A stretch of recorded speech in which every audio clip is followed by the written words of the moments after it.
Дојдовте на денешната панел дискусија Организирателството во Македонија, настан посветен на надежда, солидарноста и човечноста. Јас сум Лидија Илиевска, председателка на хуманитарно здружение Мајка, кој што учествуваше во организација на овој настан. Ве поздравувам во моје лично име и во име на членките на здружението. Подигање на свеста за значењето на организирателството како најхуман чин е нешто што треба да се поддржи, тоа е култура на живење. Тоа е сознание дека може да се помогне на различен начин и е суптилна тема која секако бара во јавноста посебен третман. Трансплантацијата е врв на медицината, но и врв на човештвото. Таа бара знаење, организација и систем, но пред се доверба, солидарност и храброст. Секој спасен живот е доказ дека кога институциите, стручната фела и заедницата се обединети, надежда станува реалност. Подигањето на свеста за донорството не е само извор, тоа е општествена одговорност и хуманост која може да спаси или да го подобри квалитетот на животот. Еден донор може да спаси 8 човечки животи и да донесе надеж и среќа во исто толку семејства. Свеста на граѓаните за органодарителството мора да се подигне на повисоко ниво, зашто никогаш не се знае што носи животот. Затоа денешниот настан не е само дискусија, ова е разговор за животот. Сега ја поканувам професор Ирена Ралева Најдерска, областен лектор, координатор на локална младинска организација, сопруга на пациент со 2 вештачки пумпи на срце, веќе 7 години, а 5 години активно чека донор на срце, да ја модерира оваа панел дискусија. Повели, Ирена. Почитувани присутни, благодарам Лидија за најавата. Драги гости, пред се дозволете ми да ви се заблагодарам за тоа што по 6-ти пат ја прифативте поканата и доаѓате од град во град на сопствен трошок во своја режија за една исклучително важна тема која што навистина може секој да му се случи. Токму една таква судбина имаме и ние и тоа е ни мотивацијата за ваквите трибини кои што нема да застанаме овде и ќе продолжат и во другите градови. Упатувам огромна благодарност на сите вас присутни на Сдруженијето, како и до општина Куманово за бесплатно обезбедување на оваа сала конференцијска за да можеме да ја одржиме оваа трибина. Целта на оваа трибина е да допреме до што повеќе луѓе, до сите, до обичниот народ, и тоа е една тема која што е посветена на човечноста, хуманоста и алтруизмот. Токму затоа денеска сме овде и пред да го започнеме официјалниот дел, дозволете ми да ги прочитам имињата на сите присутни панелисти. Професор доктор Билјана Кузмановска, анестезиолог и национален координатор за трансплантација. Доктор Александра Гавриловска Брзанов, анестезиолог и заменик координатор за трансплантација. Професор доктор Сашо Довчев, хирург, уролог, шеф на тимот на трансплантација на бубрези при Универзитетската клиника за урологија. Професорката Бети Емилија од оправдани причини откажа присуство, доктор Елена Груева, специјалист кардиолог и болнички координатор за трансплантација на срце, државна кардиохирургија Скопје, асистент доктор Александар Колев, специјалист по кардиохирургија, државна кардиохирургија Скопје, професор доктор Сашко Јовев, кардиохирург, државна кардиохирургија Скопје, доктор Маријан Шокаровски, кардиохирург, државна кардиохирургија Скопје, професор доктор Мирко Спировски, имунолог, медицински факултет Скопје, научна фондација Спирос Скопје, професор доктор Башким Шербани, кој што до оправдани причини го откажа своето присуство, доктор Александар Димитровски, анестезиолог и болнички координатор за трансплантација при Карил, доктор Емил Стоицовски, анестезиолог при ПЗУ Жан Митрев клиника Скопје. Од оправдани причини и од Аџибадем Систина имавме панелист, меѓутоа не присуствува. Протоерей Ставрофов Антони Петрушевски, представник од МПЦ, Иса Абдулахи, имам на џамијата Татар Синен Паша, представник од Исламската верска заедница, Јана Иванова Битракова, која што е правник од Македонското здружение на млади правници, Даниела Аризанковска, примател на орган, трансплантација во 2007 година, и ќе ни се уклучи онлайн Венцо Спасов, примател на црн дроб од починат донор, тоа е наш македонец кој што живее во Италија. Ве молам со еден аплауз да ги поздравиме сите панелисти. Трибината ја отворам најпрво со прашање поставени до националниот координатор за трансплантација. професор доктор Билјана Кузмановска. Професорке, колку зголемената јавна свест за донација и трансплантација, поттикната преку бројните настани трибини, веќе се гледа во конкретни резултати и реални случаи во системот? Дали има некаков ефект од целокупното ова ангажирање, било од невладин сектор, било од институционален сектор и така натаму? Тоа е првото прашање, потоа уште едно.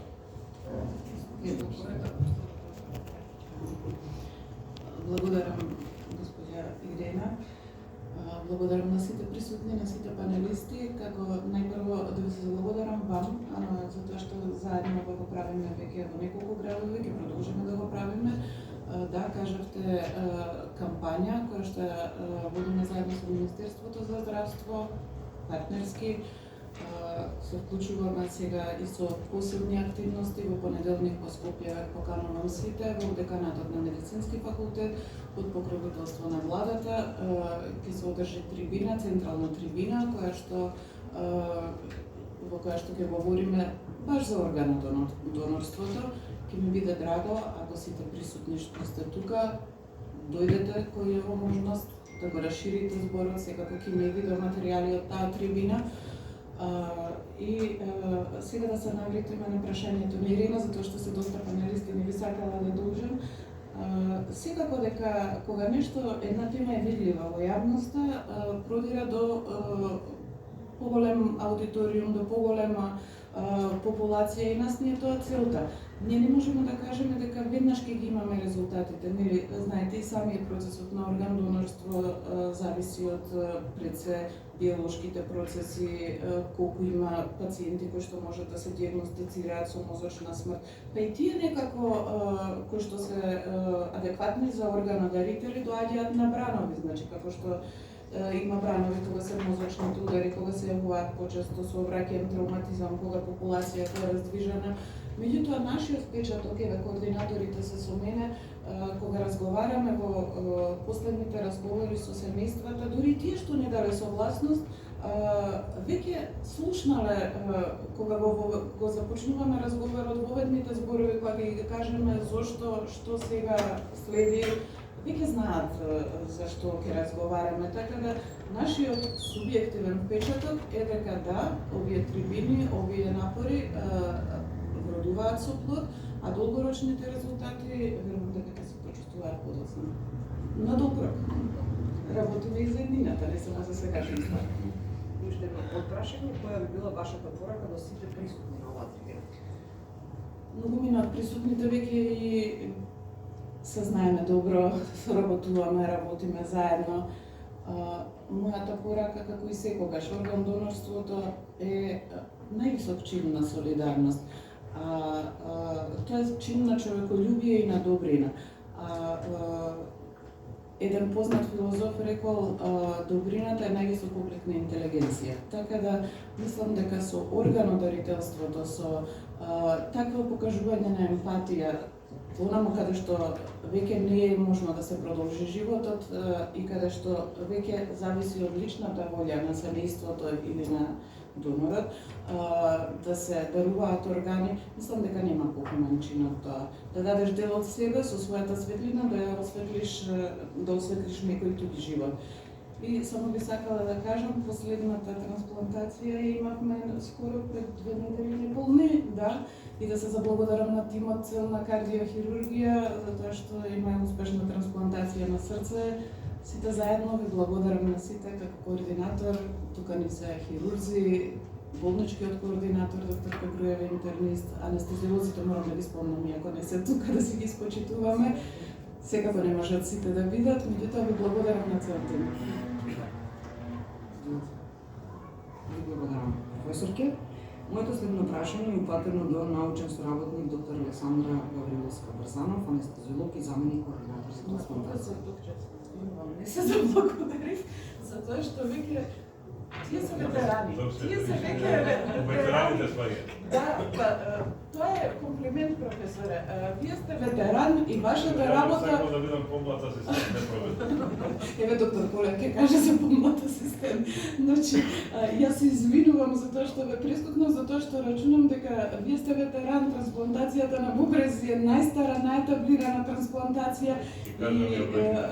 Ке ги кажете вие бројките и за мене беше да го потенцирам достигнувањето со трансплантација на срце како една релативно млада гранка во Македонија.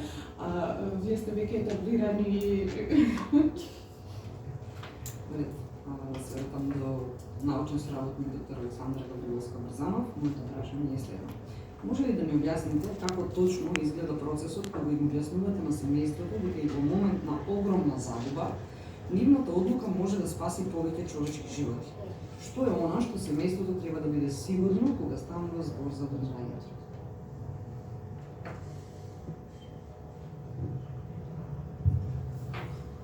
Благодарам ви за поканата, благодарам за прашањето. Добар вечер да сите вас присутни. Благодариме на поддршката. Едно специфично прашање е еден уште по-специфичен процес, како што и самата кажа во прашањето, емотивен процес кој што не верувам. Кој што не верувам дека може да се опише само со зборови. Тоа е нешто кое што се доживува.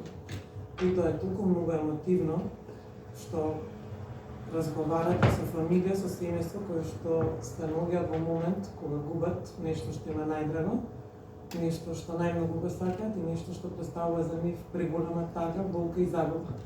Меѓутоа, од друга страна и ние како здравствени работници, медицински персонал, чинители во овој процес, верувате дека не сме имуни на тие процеси.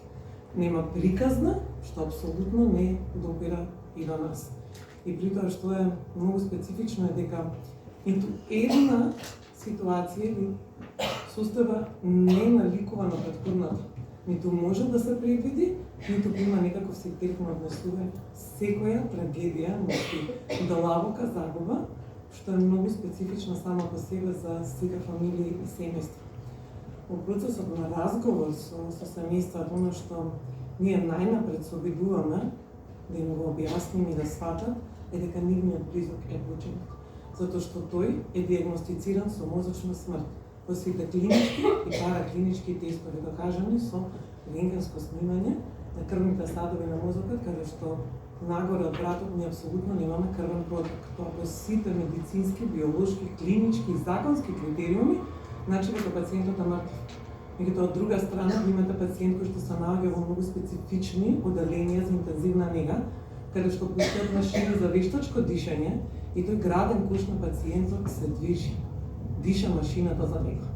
Течат до него 10 пумпи, каде што имаме лекови за одржување за тоа срце, колку можеме во текот на следните сати да го одржиме, да чука. И при тоа ти имаат мониторни кои што гледаат срцев запис, а пациентот е мртв. Значи, еден од најтешките процеси е разговорот да им се објасни на фамилиите дека тоа лице е починато. Дури од кога ќе го сватат тоа, понатака, после дадено време, да ја прифатат таа ситуација, да ја доживеат, да го обтажат својот близок, пристапуваме кон она што законски е наша обврска, како национални координатори за трансплантација, болнички координатори, да побараме од нив согласност во оној момент на најдлабока загуба, на најретрошка хуманост, човечност и органите од својот близок да ги донираат, да продолжат да даруваат живот некому друг.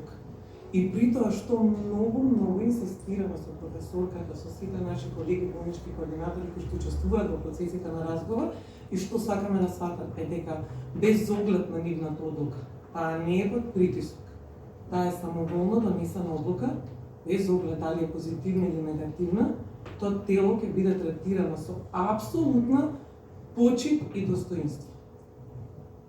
До самиот крај. Точно така. И при одбивање секогаш се заблагодаруваме за тоа што нас слушале, што биле присутни тука со нас. Благодарам, докторка.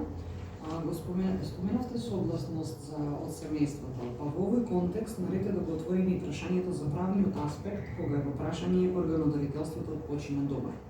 Токму затоа денеска со нас е Јана Иванова Битракова, правник по професија, Македонско здружение на млади правници. Јана, благодарам уште еднаш што прифати поканата.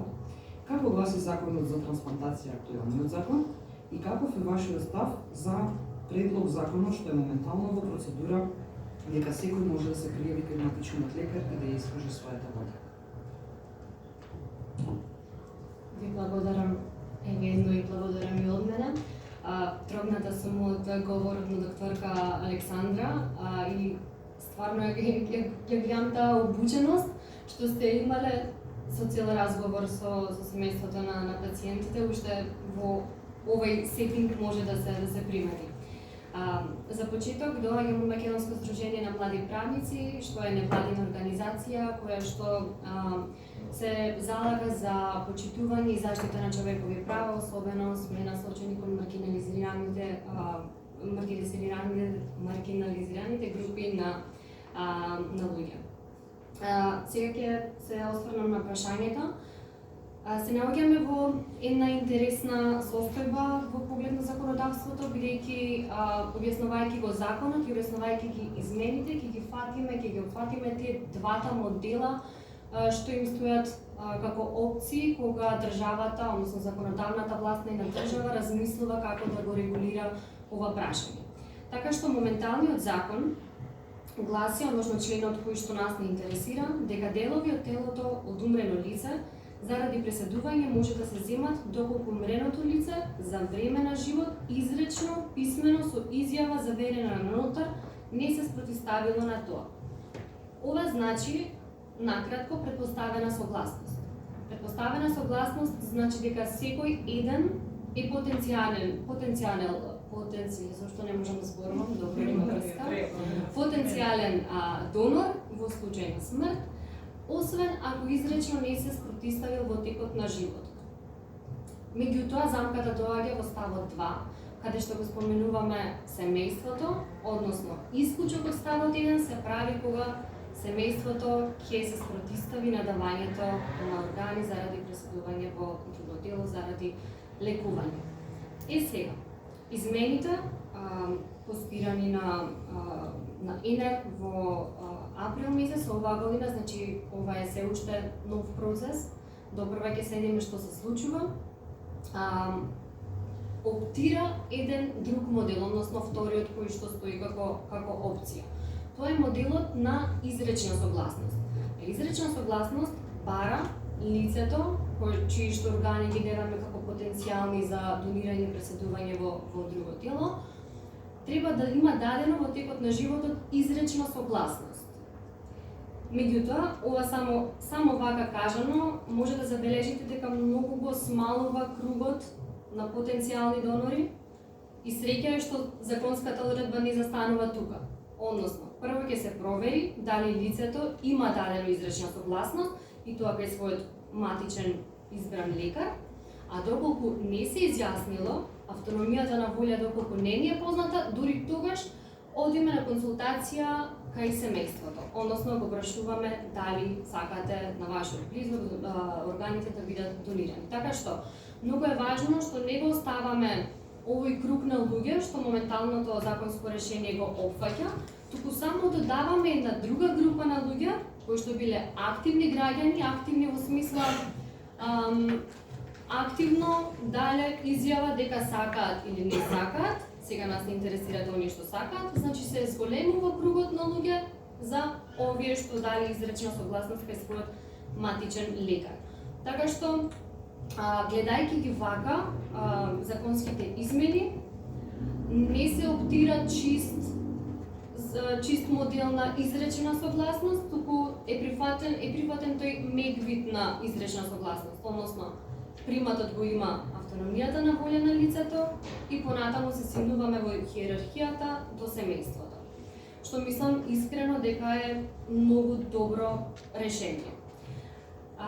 Веќе се прилагодуваат и другите членови, веќе во ставот 2 се кажува дека секој полнолетно деловно способно лице кај својот матичен лекар може да даде согласност на волја неговите органи да бидат донирани. И нели понатаму со цел да нема дилема, да нема недоверба и така натаму, ќе се допрецизира и начинот на давање на таа волја, меѓутоа се оди со потпис од самото лице, потпис од матичниот лекар и понатаму оваа изјава се евидентира во националната листа која што допрва треба да се оформи, бидејќи за сега немаме таква база, затоа што немаме потреба за лица кои што дале изјава на согласност. Доколку размислувате кој од овие два модели е поприкладен, нема да најдете одговор, затоа што кога една законодавна власт одлучува кој модел ќе го земе, ги зема предвид сите целото минато на, да речем, на едно тло, на една држава. Културолошките вредности, традицијата, начинот на размислување, јавната свест и така натаму. И замислувам дека нашиот законодавец го зел тоа предвид и оптирал за претпоставена согласност, односно вклучување на семејството, заради тоа што нели нашата традиција, во нашата култура, семејството е многу битен момент од животот на секој, наспрема индивидуалистичките општества, каде што поприфатена би била изречената согласност. Сега ја правиме некоја мешавина, што апсолутно е позната во другите законодавства. Меѓутоа, во интерес на времето ќе скратам и ќе кажам дека рецептот за успех и на едниот модел и на другиот модел е буквално ист. И треба силна јавна кампања за луѓето да се свесни дека нештото сега е регулирано поинаку, дека сега се бара активен чекор од нив, од сите нас, да одиме кај својот матичен лекар и да се изјаснеме дека сакаме. Второ, лесен начин на давање на согласност, што сметам, гледајќи ги вака сега законските измени, дека доволно е лесно, односно при секој контакт со нашиот матичен лекар можеме да кажеме што мислиме. Можност за промена на одлуката, што исто е фатено со законските измени, бидејќи го става во магла тој момент на страшна одлука, како можам да ја сменам доколку не ми се допаѓа подоцна во животот. Тоа се зема во ред. И четврто, одлука на здравствените работници. Меѓутоа, еден предуслов на ова за работата на здравствените работници да биде уште поуспешна е разговор на секој во своето семејство. Да им олесниме работата и на нашите семејства, и на здравствените работници кои ќе се најдат во таков момент и едноставно дома да зборуваме со блиските и да им ја изразиме нашата волја. Практично јас ова го направив во прва или втора година на мастер студиите, кога изучував медицинско казнено право, кога со професорката Деановска разговаравме за сите овие работи, се вратив дома и ја соопштив мојата волја на моето семејство, за ако се случи нешто да им биде полесно да знаат како да реагираат.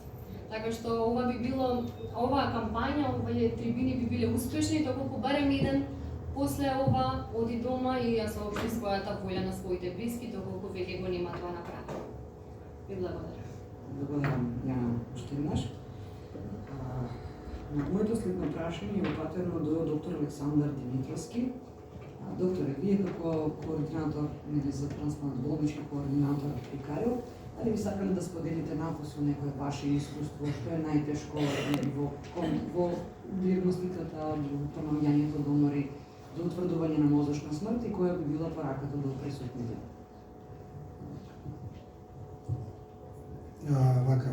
Ние имаме доволен број на болнички координатори кои се едуцирани и обучени во однос на препознавање на можни, односно потенцијални донори и будно се следат сите пациенти, значи сите пациенти кои што се согласува кома под 7, значи веднаш се препознаваат и како такво се следат. При што започнува процес на нивно активно лекување. Ние пациентите активно ги лекуваме и ги третираме се дур не настанат одредени знаци на можна мозочна смрт. Тогаш значи се започнува со одредени строго регулирани постапки и процедури, односно се прават прв и втор клинички преглед на пациентот, се прават тестови, апнеа тест и доколку тие се позитивни, тогаш се преминува кон селективна ангиографија на мозокот, каде што се гледа прокрвеност, односно дали мозокот има циркулација или веќе мозокот е малкане без циркулација и тогаш го прогласуваме за пациентот дека има мозочна смрт. Значи добиваме со тоа, значи со одветен документ од колегите од радиологија дека во моментот кога нема циркулација во мозокот, тоа е време на смрт на пациентот. Потоа почнуваат другите процедури кои следи, значи повикување и разговор со семејството, кое, како што кажа претходните професорката Кузмановска и заменичката национален координатор, многу деликатни и комплицирани процедури, при што ја соопштуваме текот на лекувањето, како било лекувањето на нивниот близок, и дека за жал кај него настанала мозочна смрт, имаме ние верификација и времето на тој радиолошки извештај е фактички време на смрт на пациентите. Тој се уште останува ние на респиратор и лековите од, меѓутоа тој пациент е веќе мртов официјално. Прогласуваме, даваме сочувствие на семејството и потоа следи разговор да не се повторува. За одговорот. Сега се осврнувам на стручниот дел, каде што своје излагање ќе имаат и експерти од областа на срце, бубрек, црвен дроб, меѓутоа срце и бубрек. Моето следно прашање е упатено до професор доктор Сашо Докчев, шеф на тимот на трансплантација на бубрек. Професоре, на нашите претходни следби кажавте дека бројот на кадаверични трансплантации, ако поправете ме ако грешам, е 80, а од ливинг донор се останатите. Што според вас е клучно за да се зголеми бројот на кадаверични трансплантации? Добро, благодарам. Како ветеран, така е рекот. Добро, исправно е тоа што ме нарекувате така, не само мене, него клиниката за урологија. Ако го зборам за успесите на клиниката за урологија, тука мислам на целокупниот тим. А тимот не е само хируршкиот дел, тука се анестезиолозите, нашите први соработници, тука се колегите од неврологија и имунолозите, представник професор Спировски.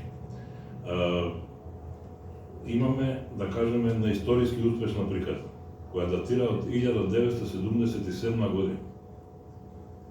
До сега имаме направено 530 трансплантации, од кои се 100 кадаверични. Последната беше 100-та. Ова е сега пред 10 на ден. И пациентот го пуштиме дома.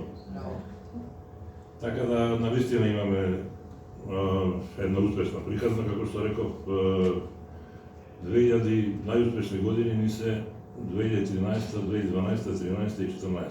За 2013 година Интернационалното здружение кое ги регистрира сите земји во кои се обавува процесот на трансплантација, не рангираше на 9-то место во свет, зборам за living donor трансплантација, од жив дарител, и на 5-то место во Европа.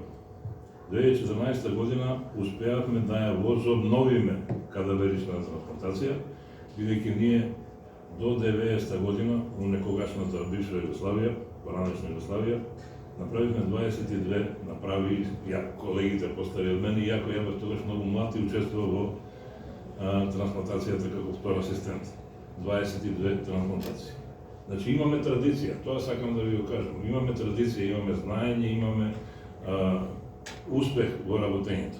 Штета е да не ги користиме органите кои ни се на дланка практично од сите потенцијални донори, сите сме потенцијални донори, е правничката го објасни законот, така да нема тука никаква законска пречка, прочем тоа и во главном и европска регулатива, така да од тој дел немаме некоја посебна пречка, само ни треба добра волја. Ова е еден од настаните кои навистина заслужува многу големо внимание покрај кампањата што ја води владата, национален координатор, невладените организации со витална важност. Новинарите, сите пресконференции што ги правиме и ние како стручни лица, гостуваме на било кој пишан или непишан медиум, така да така се води една успешна кампања. Само ќе ви кажам еден пример во Загреб, бидејќи навистина добро соработуваме со клиниката Ребро од Загреб. Таму националниот координатор, дури тогаш кога бев јас последен пат, сега мислам друг национален координатор, не е више Мирела, кажа дека дури и немаат личен контакт со семејството, дури и по телефон, до толку е развиена свеста кај граѓаните на Хрватска. Хрватска е, да ви кажам, меѓу првите држави во свет по број на кадаверични трансплантации. Се менуваа со Шпанија, која е прво и второ место секоја година. Така да, кога може една Хрватска да дојде до тоа, зошто да не можеме и ние? А веќе имаме навистина успешна трансплантација. Драго ми е што колегите и од кардиохирургија почнаа да работат пред некоја година срце. Колегите од абдоминална хирургија, што почнаа да работат цел живот. Така да веќе говориме за една мултиорганска трансплантација во Република Македонија, што навистина е голем придонес и на владините представници, било која влада да не кажувам сегашна или мината или идна влада, така да и ние допринесуваме во развојот на трансплантологијата, кој што кажавте на почеток, кралицата на медицината и навистина е, затоа што се работи за доброволно дарување на органи. Навистина е така, за да спасиме животи. Благодарам, професоре. Сега се осврнуваме на трансплантацијата на срце, која беше актуелна вест минатата недела, затоа што по подолго време се случи трансплантација на срце, а срцето е орган кој што не може да се добие на един друг начин, освен да биде од почина донор. И каде што кажа и професорката Билјана на претходни наши трибини изгледовите, дека таму има најстроги критериуми. Задоволство ми е што овој пат најголем број панелисти, без да бидам погрешно сватена, многу ми е драго што најголем број панелисти овој пат се токму од матичната, да речам, установа, тоа е клиниката за срце. Најпрво ви честитам за успехот и за спасениот човечки живот, затоа што докторката Елена е единствена жена, предност ќе добие моето прво прашање е упатено токму до вас. Доктор Елена, специјалист кардиолог и болнички координатор за трансплантација на срце, Национален центар за кардиологија и кардиоваскуларна хирургија. Докторка, како одговорен болнички координатор за пациентите кои чекаат срце од кадавер, моето прашање е следно. Кои процедури и протоколи се извршуваат откако ќе биде повикан пациентот и му биде соопштено дека е најден соодветен донор за него? Кои испитувања задолжително им се извршуваат, кои се на листата за чекање? Прашувам пред се лично за себе и за сите од информативен карактер, затоа што го чекаме повикот. Благодарам.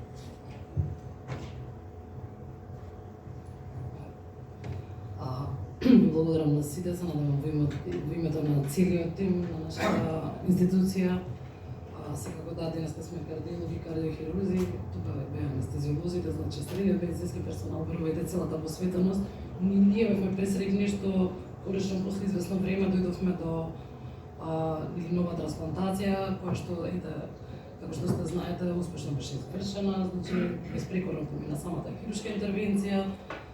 Постоперативниот период на пациентот нормално со своји очекувани моменти се до онаа фаза во која што сме веќе, ајде да кажем, рехабилитација, закрепнување, така да се надевам дека ќе биде причина плюс и мотивација за све она што вие, ние и сите останати во државата се трудиме да го направиме, нешто што веќе во светот не е ни прашање, нешто што е јасно во која насока треба да се движат работите, откако ќе се случи она што ќе се случи за жал кај изгубениот живот.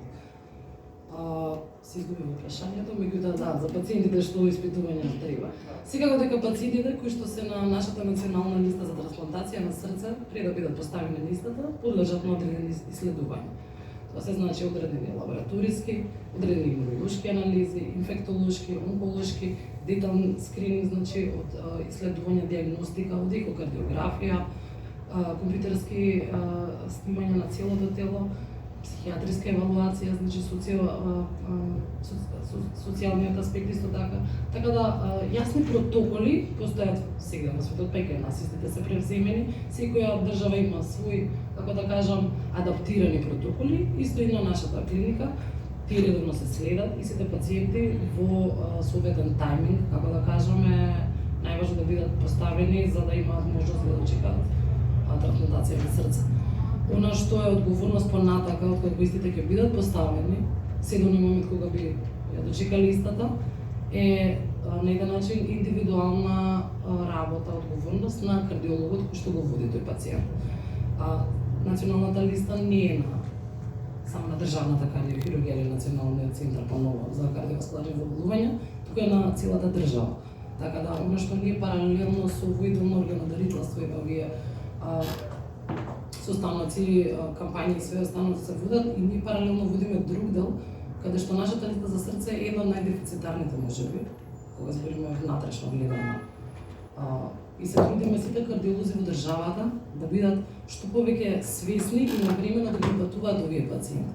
Вие можете од прво лице да посведочите конкретно Ирена, се извинете ако што ви се обраќам директно, меѓутоа многу е важно да навремено вашата приказна биде, како да кажам, да се добие таа шанса за да стигне до продолжување и спасување на животот. Самата листа, знаете, до 29 пациенти последно број, има сега 28 со трансплантираниот, така да на самата листа има пациенти кои што се со механичка циркулаторна поддршка, повеќе од половината се 15 пациенти се, така да се надевам ќе дојде тој ден кога и тие ќе добијат својата трансплантација. Ви благодарам за одговор, да се надеваме дека ќе се случи таа историска прва таква трансплантација кај пациенти со клештачко срце. Моето следно прашање е упатено до професор доктор Сашко Јовев, кардиохирург, дел од тимот за трансплантација.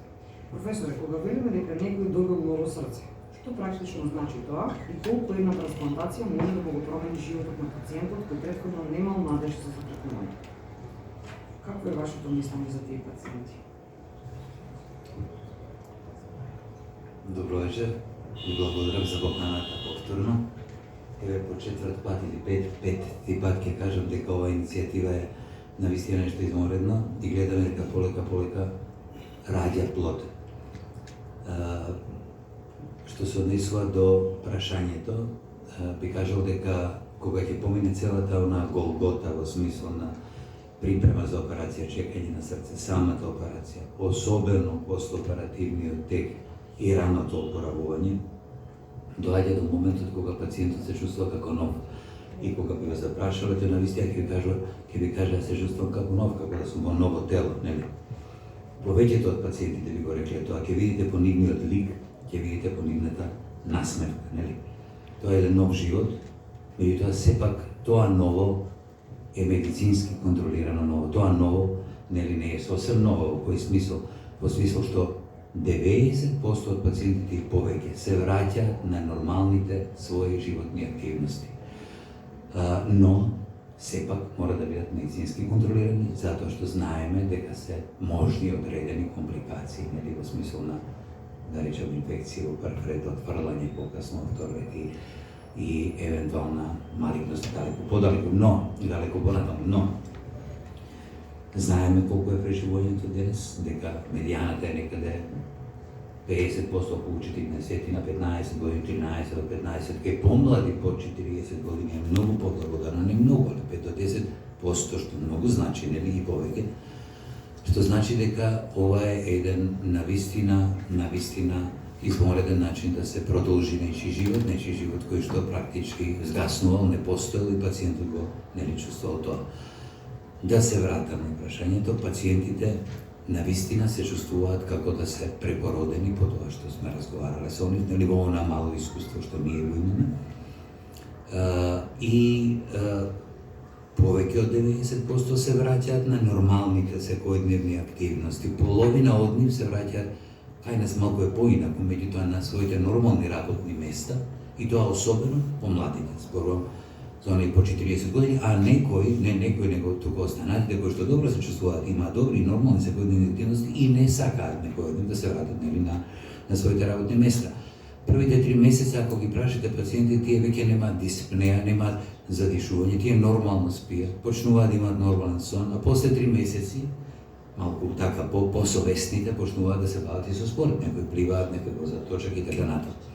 Повторно ќе кажам дека тоа треба да биде пример во нашиот мал број на случаи, колку е, не знам, дека добро се чувствуваат, да, меѓутоа малку да ги поттикнеме, нели, на една храброст да се сосема, нели, ресоциализираат.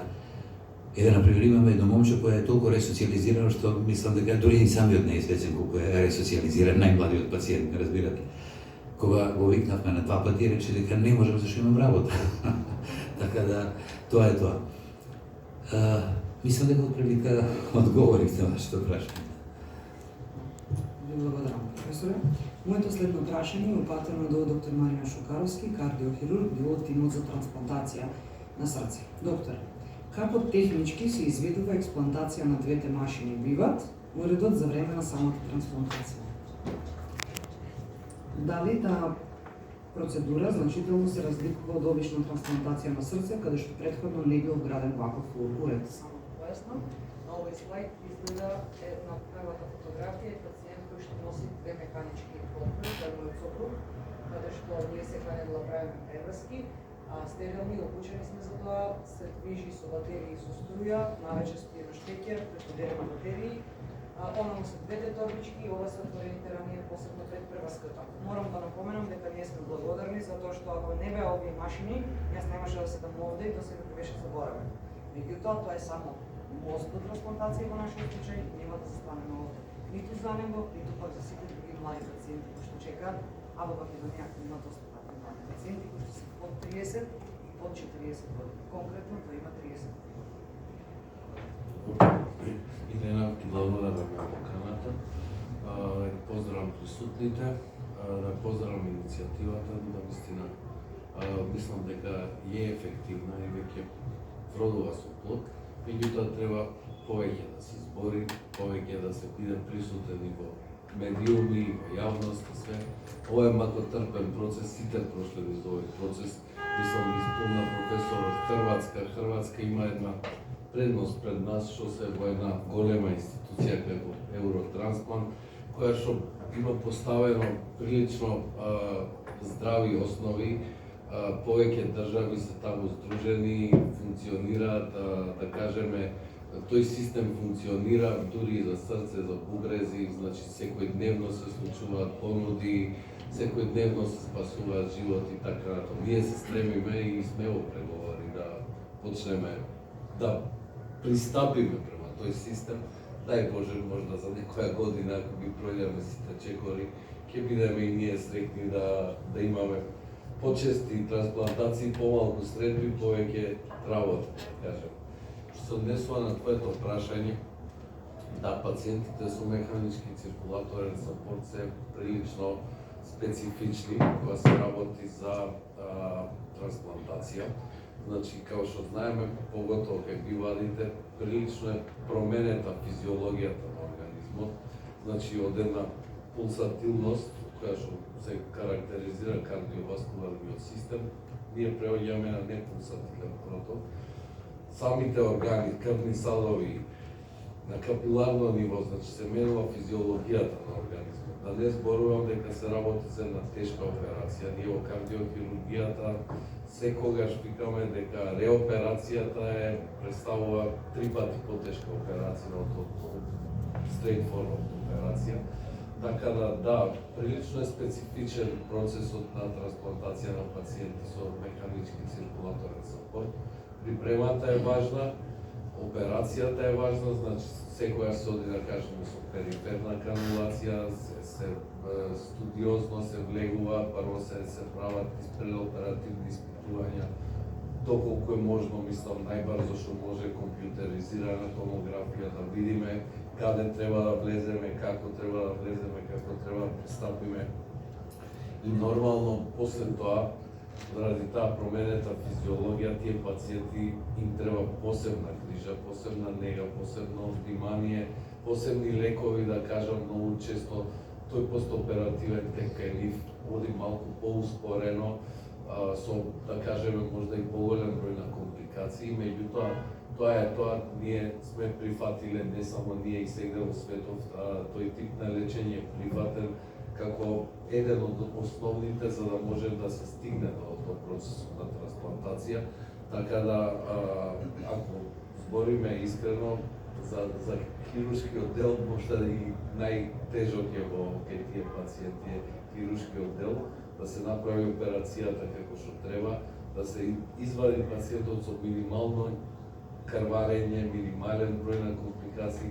Често се инволвирани двете плеури, знаете, двете машини се во перикарно па тука е малку гужва, па знае поготово десното белодробно крило да биде залепено на десната пумпа, па екстензивни тие адхезии треба да се ослободат, треба да сме сигурни дека нема да има крварење, така да е специфична трансплантацијата кај тие пациенти, меѓутоа не е невозможно, е со зголемен број на компликации, меѓутоа секојдневно се прават. Тие операции често траат долго, мислам сигурно вие Ирена сте запознати со тие работи, доста знам дека сте упатени од таа заедница, мислам дека функционира на светско ниво и дека комуницирате. Секојдневно сигурно има пациенти кои што излегуваат, да кажем, од тој, да кажам, живот со биват, па се враќаат на тој нормален.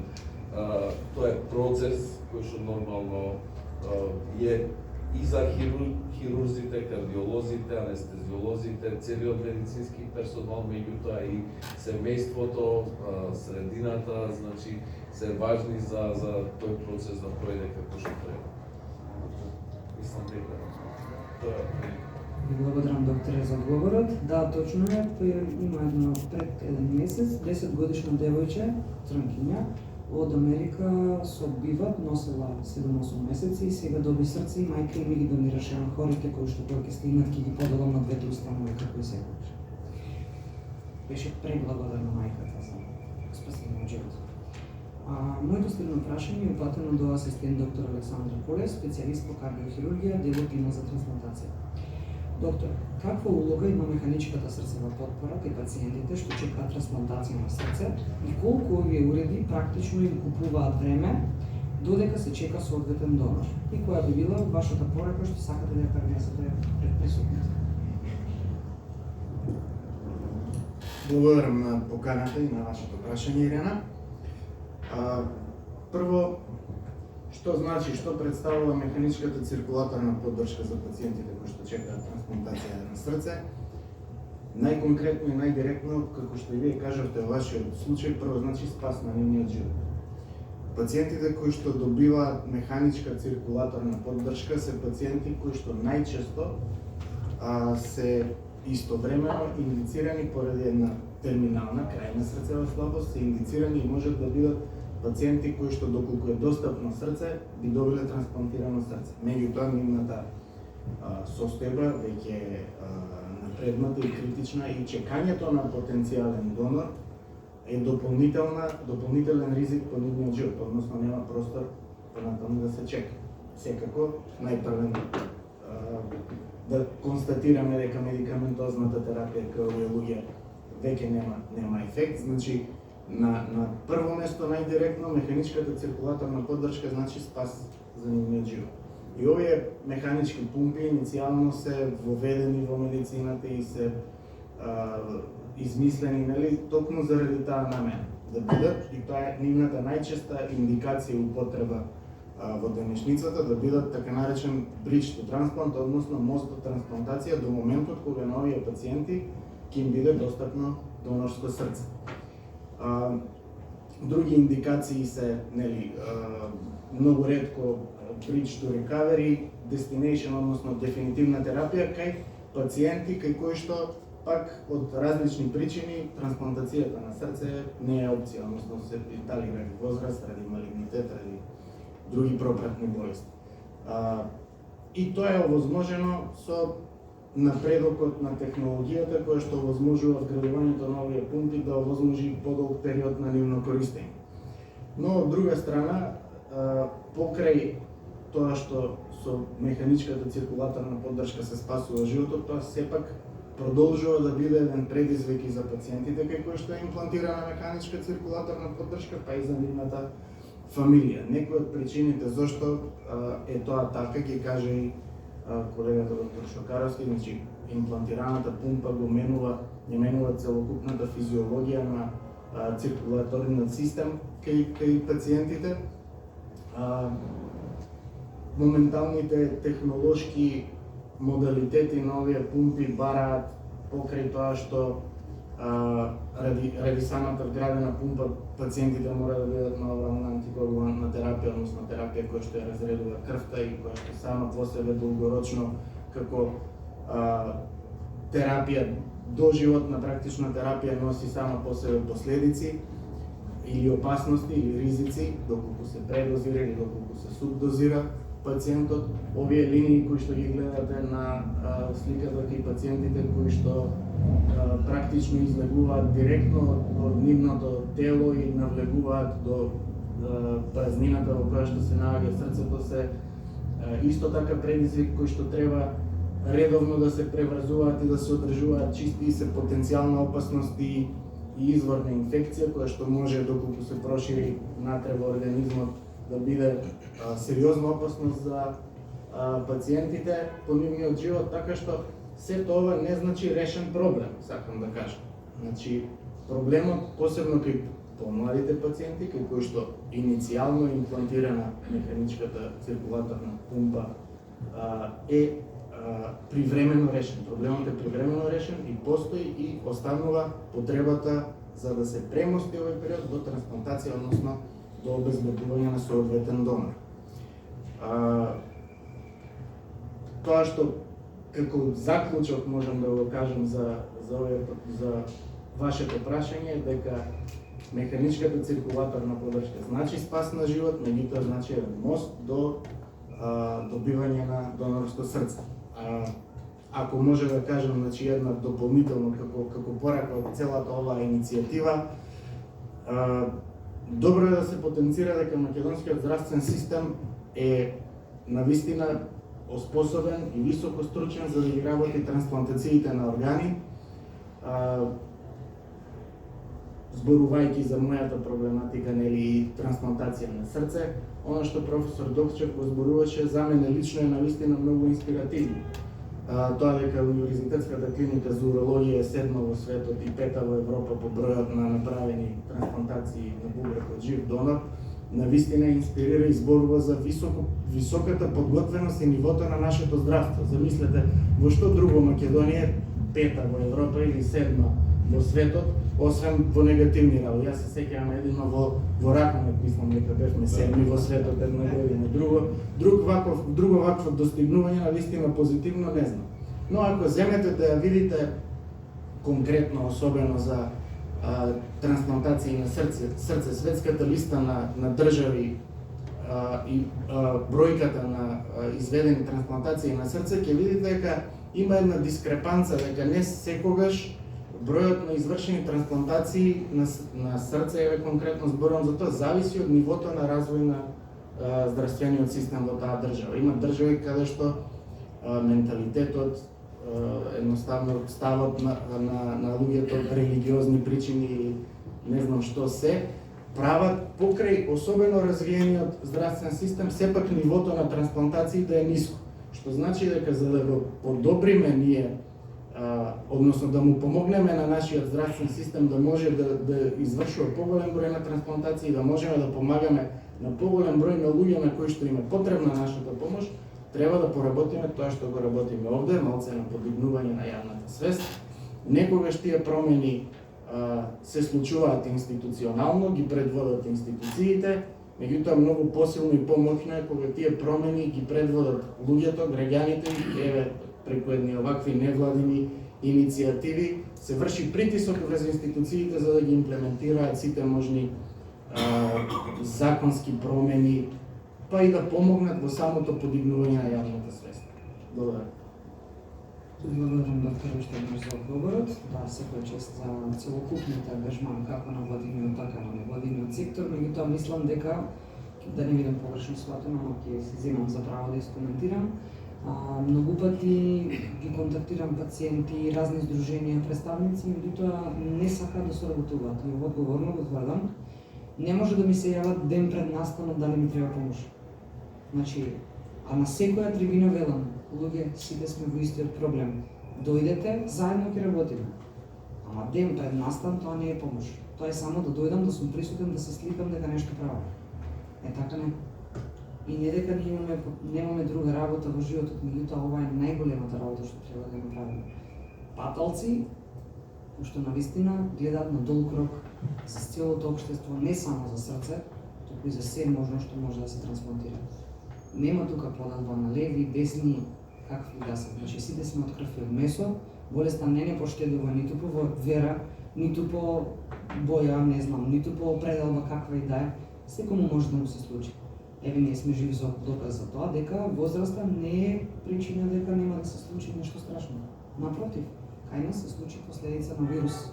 Мојот сопруг тогаш е дечко, ќе кажам, 23 години доби вирус некаков и од тоа настана кардиомиопатија на 23 години.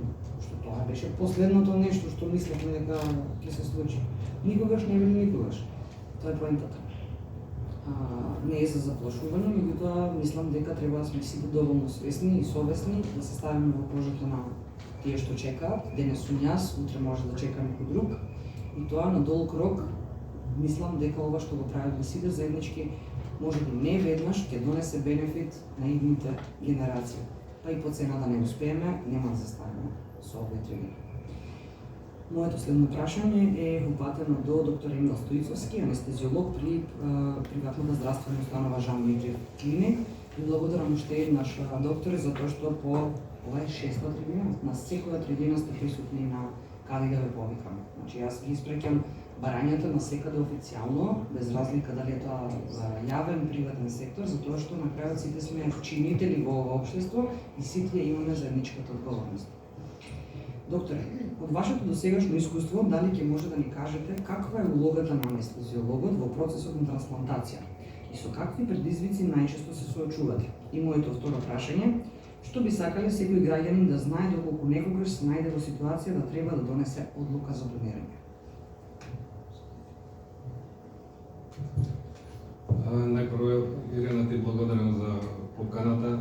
Би сакал од моје лично име, од името на тимот на Жан Митрев клиника да ти изразиме поддршка да обстоиш на оваа твоја благородна мисија, која што свесни сме дека веќе некако зема масовност и ги дава и соодветните резултати.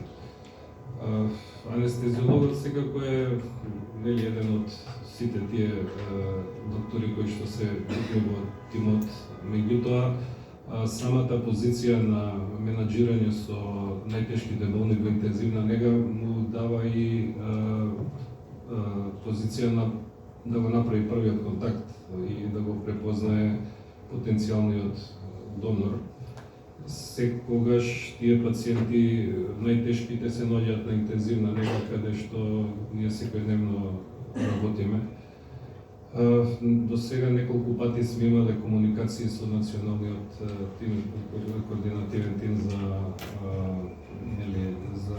нотирање на потенцијални донори. Мислам дека 2 или 3 случаи сме имале каде што сме диагностицирале мозочна смрт, ги имаме повикано нив за понатаму дали да ја преземат постапката за верификација, одредување и оние комуникации со семејството за да продолжи понатаму постапката. Нашата болница е вклучена во овој процес на за трансплантација уште од самите почетоци на имплементација на овие L2 пумпи. Почнавме пред 7,5 години, до сега имаме поставено 73 пумпи со така еден релативно добар резултат.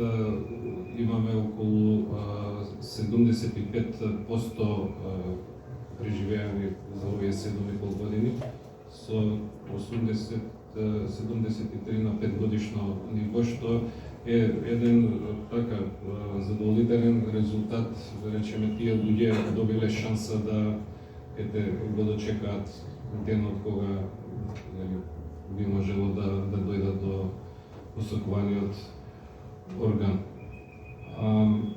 Што се однесува до второто прашање, мислам дека многу убав исказ даде правникот и не би се повторувал до оној дел која ќе се имплементира новиот предлог закон. Мислам дека е сосема се сложувам со секој од нас да го кругот на семејството да ја изрази личната волја за да се избегне она комплицирана процедура која во тие моменти никој рационално не може да донесе одлука, така да кога сите се со ладна глава, најубаво секој може да ја својата одлука да ја пренесе на семејството, а дај Боже кога ќе се имплементира новиот закон, тогаш би било многу поедноставно со оние изјави кај матичен лекар и веројатно би имале многу повеќе потенцијални донори. Благодарам, докторе, за одговорот. Моето следно прашање е упатено до професор доктор Милко Спировски, имунолог, Медицински факултет Скопје, УКИМ, Научна фондација Спировски. Професор, како имунолог, можете ли да ни објасните што практично значи кога велиме дека по трансплантација пациентот мора доживотно да зема имуносупресивна терапија? Дали и колку се чести имунолошките предизвици по трансплантација на орган и колку денешната медицина успева да го контролира овој ризик од отварање?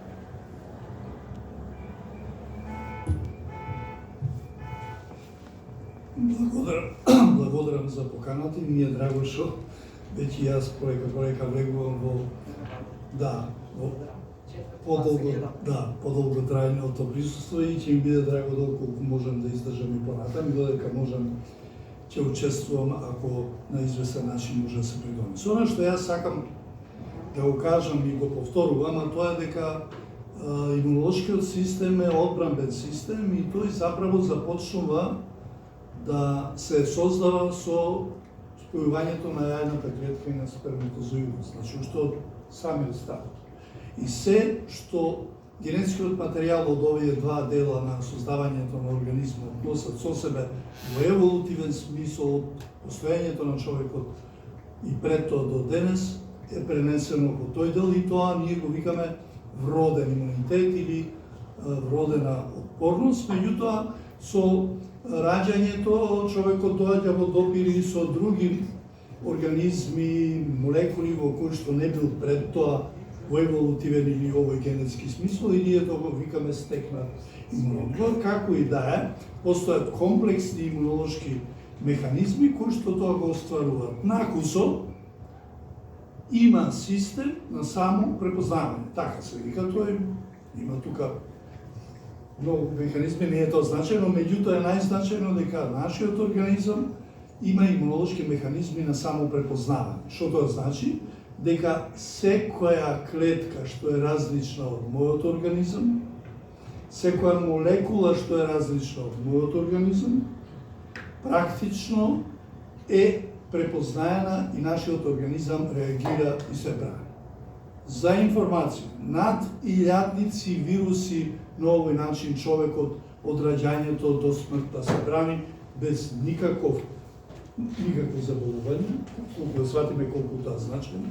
Стотици бактерии кои што викаме се непатогени, а тоа заправо ние сме отпорни на нив, не се тие непатогени, и други молекули и има некое размислување имунолошко дека сите молекули на земјината топка што сега постојат и сите што може да се синтетизираат, нашиот организам ги препознава како своји и како туѓи. Тоа е страшна машинерија во која што човекот се препознава себе и се брани од напад. Но тоа е се добро, додека не треба да се направи нешто што дискутираме, а тоа е трансплантација, тоа е внесување на нешто туѓо.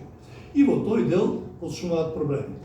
Тоа туѓо, ако е многу близко до себе, да речеме од едно место на друго пренесување на некој орган, тогаш имаме толеранција или од нешто близко. И тоа го викаме имунотолеранција. Значи човекот поднесува нешто туѓо, но најмногу нема толеранција, туку има механизми на отфрлање. И тука е одговорот на ова што го поставувате. Тие механизми на отфрлање практично од која ќе дојде до трансплантација започнуваат и нема да прекинат до крајот на животот, се додека таквиот организам има препознавање на туѓи материи, молекули и клетки и што и да е. Поради тоа докторите уште многу одамна го имаат препознаено и се воведени имуносупресивните лекови, ги има повеќе системи, 4 протоколи се као основни, кои што се прилагодуваат зависно од органот, зависно од возраста и така натаму и постојано се унапредуваат, меѓутоа генерално земено сите тие се имуносупресивни, односно го спречуваат органот, односно организмот, да го отфрли туѓиот организм. Се разбира тоа е бенефит, затоа што организмот е спасен, но е истовремено и опасност, затоа што имуносупресивите го неспособуваат организмот да се брани кон други бактерии, вируси, па станува осетлив, па станува подложен, па станува, кажа и колегата, на подолг рок може би и трансформација кон малигноми, но трансформацијата кон малигноми е ретка затоа што таа доаѓа многу долго, а само многу малку од трансплантациите успешно до крајот на животот или долгорочно останува. Така да остануваат овие начин. Оно што јас сакам да го кажам, што еднаш го кажав минатиот пат, дека многу се работи во светски рамки на тоа да на некој начин се намали или се изфрли имуносупресијата, кој да е протокол, кој да е лек, и направени се пред 2 години испитувања клинички во 2 установи, во UCLA едната, а другата е мисля чини во Хјустон, не сум сигурен, во кои што се направени клинички испитувања да се направи трансплантација со бубрек почнато, со жив дарител, и во исто време да се дадат матични клетки од дарител. На тој начин во организмот немаме само туѓ орган, туку имаме и туѓи клетки, односно негови клетки од органот, и тој се прилагодува, го населува организмот и ги едуцира другите клетки на домаќинот и постигнати се извонредно добри успеси со намалување, кај некои пациенти и со исклучување на имуносупресивната терапија, што би представувало, како да речеме, една од посакуваните излези во медицината за трансплантација на органи. Меѓутоа, тоа не е конечно, но сепак многу се работи и јас сакам да кажам дека минатата година 3 научници кои што работеа на овие механизми, тоа значи на имунотолеранција на клетките што учествуваат во тоа, добија Нобелова награда, тоа значи дека тие 3 центри понатаму интензивно работат на создавање на модели, на лекови и така натаму, кои што би го на известен начин намалиле или елиминирале имуносупресивното дејство, и предходните 2 Нобелови награди за медицина, односно физиологија, беа блиски до тоа. Со други зборови, целокупната научна јавност во светот, освен што велиме дека трансплантацијата кралица на медицината, заправо и на научното истражување, на осознавање како себе препознавањето, кое што е прекрасна придобивка на човекот, да го некако контролираме, да биде исто придобивка и да прифати трансплантација. Јас се надевам дека набрзо за 10 години мислам дека ќе имаме и таму некои промени позитивни. Тоа е моја мисла. Благодарам, професоре.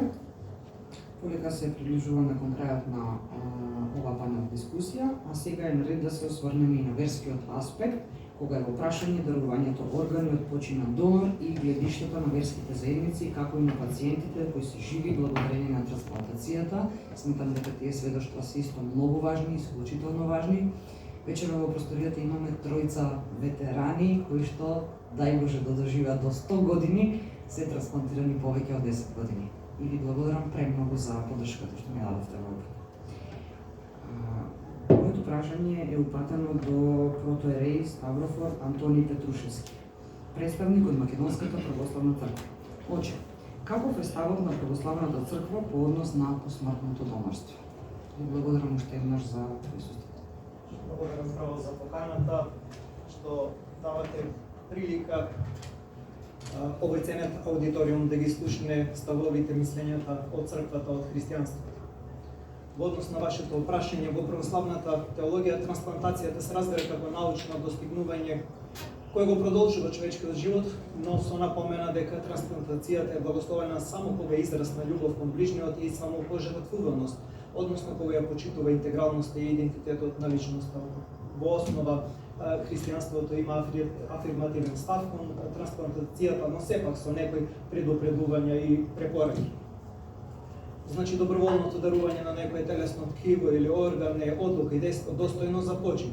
Црквата го прифаќа дарувањето органи како чин на алтруизам од љубов, што донорите или дарителите, затоа што донор не значи нешто повеќе од дарител, донорите го предлагаат во целосна слобода под услов при тоа да не се наштетуваат себе си. Православната црква во својот пристап кон биоетичкиот дискурс се јавува како заштитник на богодаруваната онтолошка слобода и достоинство на човечката личност. Затоа црквата инсистира на метафизичката одговорност и предупредува трансплантацијата да не се гледа низ призмата на статистиките и менаџирањето со ресурси. Основниот конфликт, можен конфликт овде е судрот меѓу функционалистичката и личностната перцепција на човекот. За црквата трансплантацијата е етичка оправдана само како терапевтски акт, чин на милосрдие извршен со слободна волја. Обидот од државата да ја претвори трансплантацијата во општествена должност би представувал директно погазување на светоста на човечката слободна волја и се надеваме да такво нешто нема да дојде. Значи, трансплантацијата е етички исправна единствено ако е ослободена од секаков притисок, правен, социјален или економски. Таа одлука да се себе тарува за да го спаси својот ближен, донорот мора да ја донесе во полна свест и слобода. Нешто околу свесната согласност и презумпцијата да слушнеме. Личната согласност, односно изјавувањето на согласноста, мора да биде слободно и свесно, да биде плод на зрела мисла. Свесната согласност е израз на себе одрекување и љубов. Таа во себе ги содржи добродетелите на некористолюбивоста, откажувањето од природните лични права заради добробитта на другиот. Потоа, довербата, грижата и себедавањето за другите. Затоа е важно таа согласност да се формулира со претходно, правилно и непристрасно информирање и со консултирање на официјални лица од црквата и државните медицински институции. Донорот, иако како своја награда не очекува материјален надоместок, туку единствено морална сатисфакција од извршеното дарување, својата најголема полза ја наоѓа токму во слободното давање на личната согласност. Преку овој чин, тој не само што му помага на реципиентот биолошки да го продолжи својот живот, туку и самиот духовно се издигнува, надминувајќи ги границите на себичноста и самолюбието. Во православната традиција љубовта не се сваќа како чувство, туку како жртвено принесување на себе си за другиот. Светите отци на црквата поучуваат дека човекот се уподобува, односно станува сличен на Бога кога излегува од тесниот круг на собственото јас и живее во несебична љубов кон ближниот. Од тука, дарувањето органи може да се разбере како конкретно сведоштво на евангелската заповед: поголема љубов нема никоја од таа својата душа да ја положи за своите пријатели. Вистинската вредност на дарувањето е независна од биолошкиот резултат и успешноста, а се состои пред се во духовниот етос што го придружува, а тоа е во љубовта и слободата, во жртвата и почитта кон неповторливото достоинство на човечката личност. Поради светоста на семејните односи, нешто околу семејната согласност и ризиците на презумпцијата, поради светоста на семејните односи и најблиската поврзаност на членовите на семејството, црквата може да прифати во исклучителни околности и по економија, односно снисходење, изразувањето на волјата на починатиот да може да биде потврдено или дополнето од неговите најблиски, доколку тоа не е во спротивност со ставовите и убедувањата кои ги застапува во текот на неговиот живот. Семејството во тој случај действува како сведок на неговата волја, неговото достоинство и духовно наследство. Православната антропологија го разбира човекот како неповторлива личност создадена според образот Божи. Затоа, секоја медицинска интервенција, па и трансплантацијата, мора да биде заснована врз начелото на слободна, свесна и информирана согласност. Љубовта и жртвата имаат духовна вредност само кога се плод на слободен избор. Тие не може да се претпоставуваат ниту да се наметнуваат преку законски конструкции. Особено загрижувачки е концептот на така наречената презумпција на согласност, според кој органите може да бидат земени не затоа што постои изразена согласност, туку затоа што не е изразено противење. Ваквиот пристап создава сериозни етички и правни дилеми, бидејќи молчењето не може автоматски да се толкува како согласност, а уште помалку како свесен и одговорен чин на дарување. Вистинската љубов предпоставува слобода. Добродетелта има вредност само кога произлегува од слободната волја на човекот. Од тука и дарувањето органи може да се смета за дело на христијанска љубов единствено кога произлегува од јасна, информирана и доброволна согласност. Поради тоа, далеку по-прифатлив и етички посигурен пристап е воспоставувањето на систем на искажана писмена информирана согласност во која секој граѓанин однапред и слободно ќе може да изрази својата волја за дарување, прецизирајќи кои органи, ткива или клетки би можеле да бидат земени во случај на негова смрт. Дополнително, пожелно е оваа волја да биде позната и на неговото семејство, со што се избегнуваат сомнежи, конфликти и морални дилеми во најтешките моменти. Сега околу теолошкиот пристап кон прашањето за мозочната смрт, затоа што прашањето за мозочната смрт представува едно од најсложените современи биоетички прашања, бидејќи се наоѓа на пресекот меѓу медицината и богословието. Различните ставови околу нејзиното значење најчесто произлегуваат од различното разбирање на човечката личност и на односот меѓу телото и душата. Во делот современата медицина, свеста, самосвеста, психичките функции се сметаат за основни показатели на личниот живот. Од тука, неповратниот престанок на мозочната активност се сваќа како крајна личност. Православната антропологија пак не ја поистоветува душата со психичките функции, ниту со мозочната активност. Душата не е производ на мозокот, туку духовен принцип, начело на човечкото постоење. Мозокот е орган преку кој душата се пројавува и действува во телото. Затоа, прекинот на мозочните функции не може автоматски и без остаток, без резерва да се поистовети со метафизичкиот настан на разделбата на душата од телото. Токму поради тоа, моментот на човечката смрт не може да се сведе исклучиво на состојбата на еден орган, па макар тоа бил и мозокот. Смртта како ефективен престанок на животот се препознава преку целосен и неповратен прекин на основните животни функции, запирање на срцевата работа, отсуство на спонтано дишење и престанок на мозочната активност. Овие показатели треба да бидат исполнети и истовремено и недвосмислено со цел да се избегнат можни и непоправливи грешки при утврдувањето на смртта. Според христијанското учење, смртта представува таинствен настан на разделување на душата од телото. Начинот и точниот момент на оваа разделба не може да бидат предмет на непосредно научно наблюдување. Поради тоа, црквата пристапува кон ова прашање со голема внимателност, смирение и почит кон тајната на човечкиот живот и на смртта, и затоа се воздржува од догматско, стриктно определување на мозочната смрт како апсолутен критериум за утврдување на моментот на човечката смрт. Иако не е надлежна да формулира медицински диагнози, црквата ја почитува медицинската наука и нејзините достигнувања. Во современата клиничка пракса, мозочната смрт се разбира како целосен, неповратен и дефинитивен престанок на сите мозични функции. Во оваа состојба, пациентот нема свест, нема способност за самостојно дишење и не постои можност за обновување на мозочната активност. Одржувањето на срцевата работа и на другите телесни функции јасно е возможна само преку техничка поддршка. По прекинот на механичката вентилација, вообичаено следува брз престанок на кардиореспираторната функција. Поради тоа, голем дел од современата медицинска заедница ја смета мозочната смрт за еквивалент на биолошката смрт на човекот. Бидејќи човечкиот живот представува највисока вредност, а можноста за диагностичка грешка никогаш не може целосно да се исклучи, неопходно е утврдувањето на мозочната смрт да биде извршено со највисоко можно ниво на научна сигурност, независност и етичка одговорност. И уште на крај заклучоци и препораки. Црквата е повикана да ги афирмира и штити своите принципи во однос на трансплантацијата, придонесувајќи за развојна политика што го почитува човечкиот живот, достоинството на личноста и слободата на избор.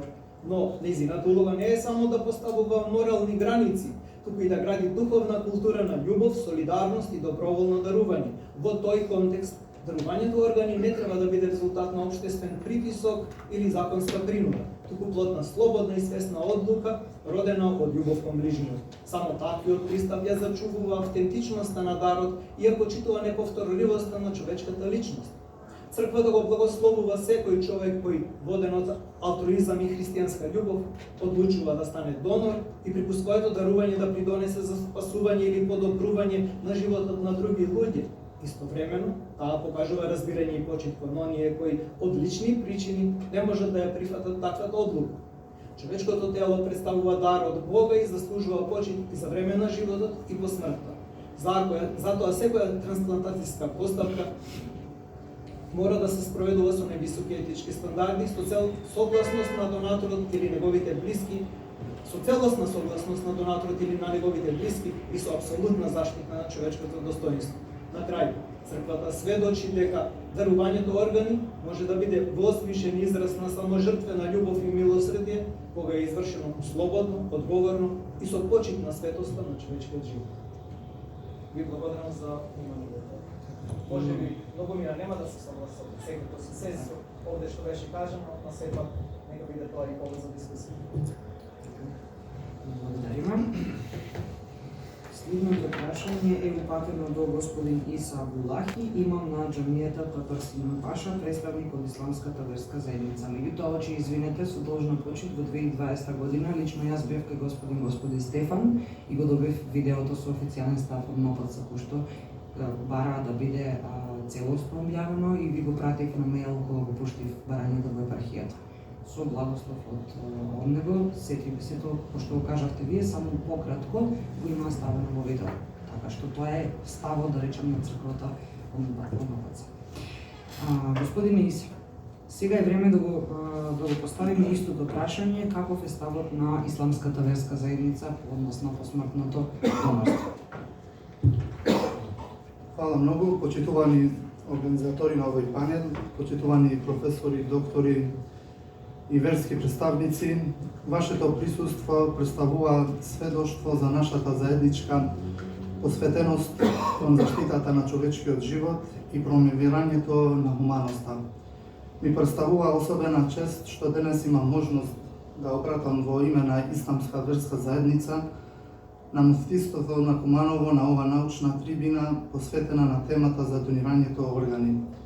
Исламот, човечкиот живот го смета за една од најголемите вредности. Во Светиот Куран се вели: кој ќе спаси еден човечки живот, како да го спаси целото човештво. Ел-Маиде 32. Овој цитат представува темел за разбирањето на важноста на заштитата на животот во исламската традиција. Пратеникот Мухамед рекол дека Господ ќе му помогне на својот роб, се додека тој му помага на својот брат. Во друг збор се наведува: најсакани луѓе кај Господ се оние кои им се најкорисни на други луѓе. Овие пораки не потикнуваат кон солидарност и грижа за оние на кои им е потребена помош.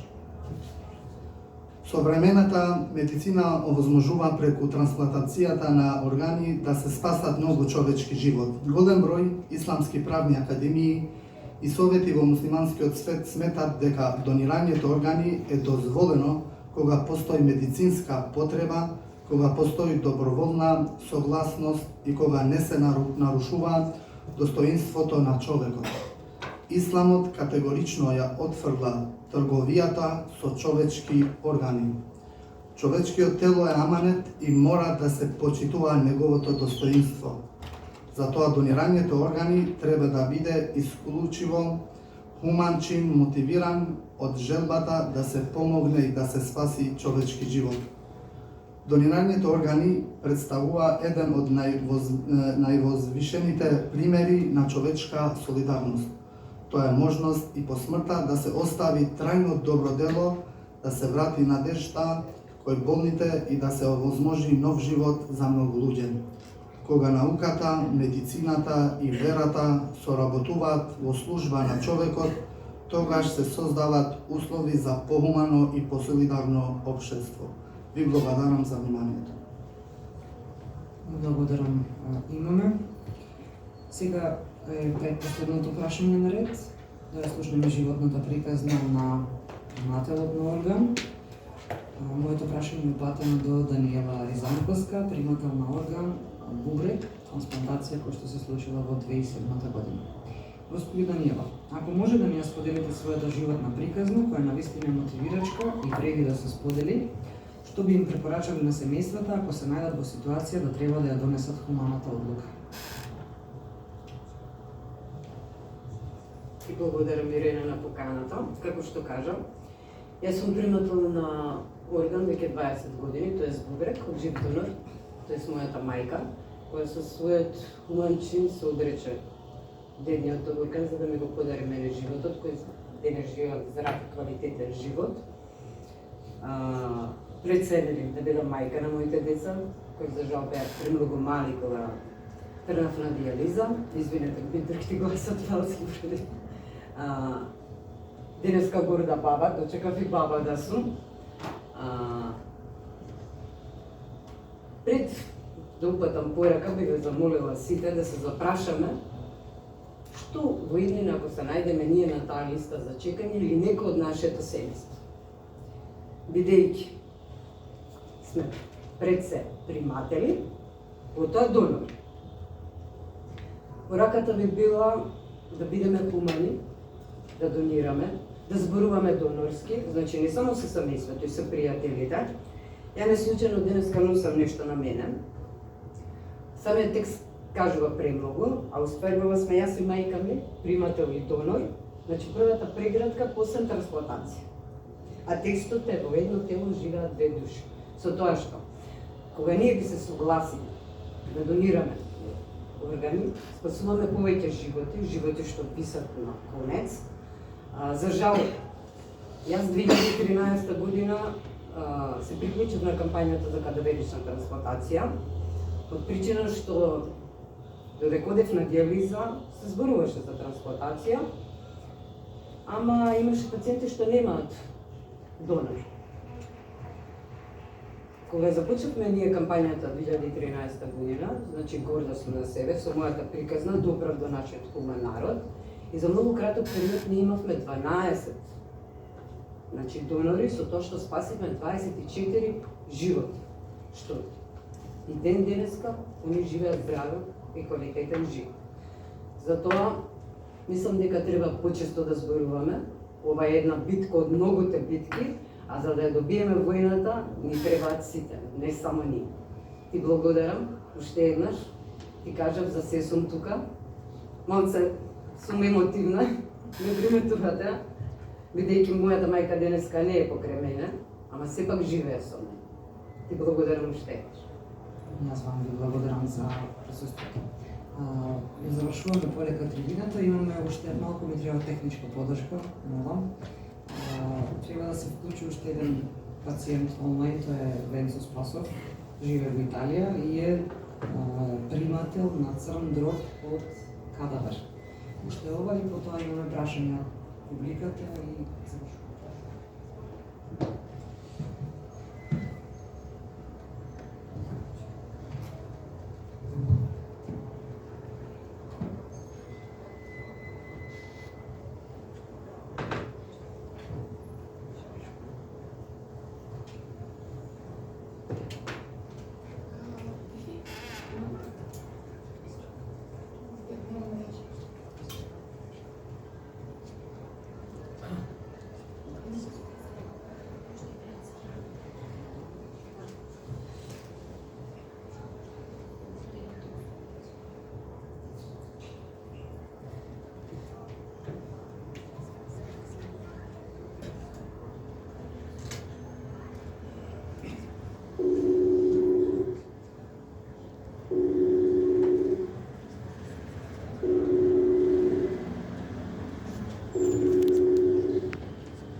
Без додека чекаме, внимателно ги слушав сите говорници, на сите се заблагодарувам.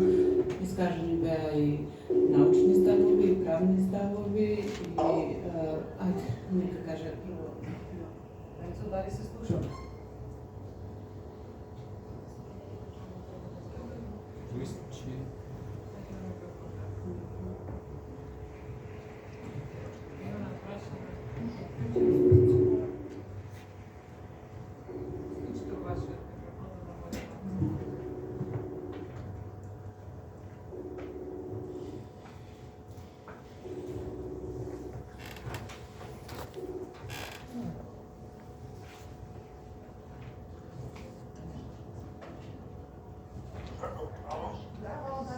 слушате?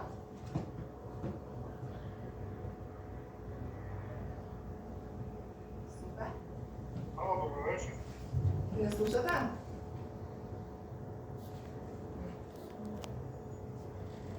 Кажи дека зборувам. Само дека не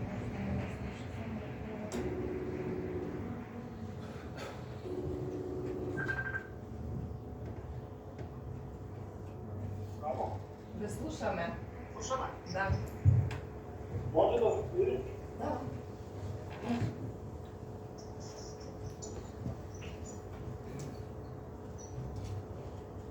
Добре.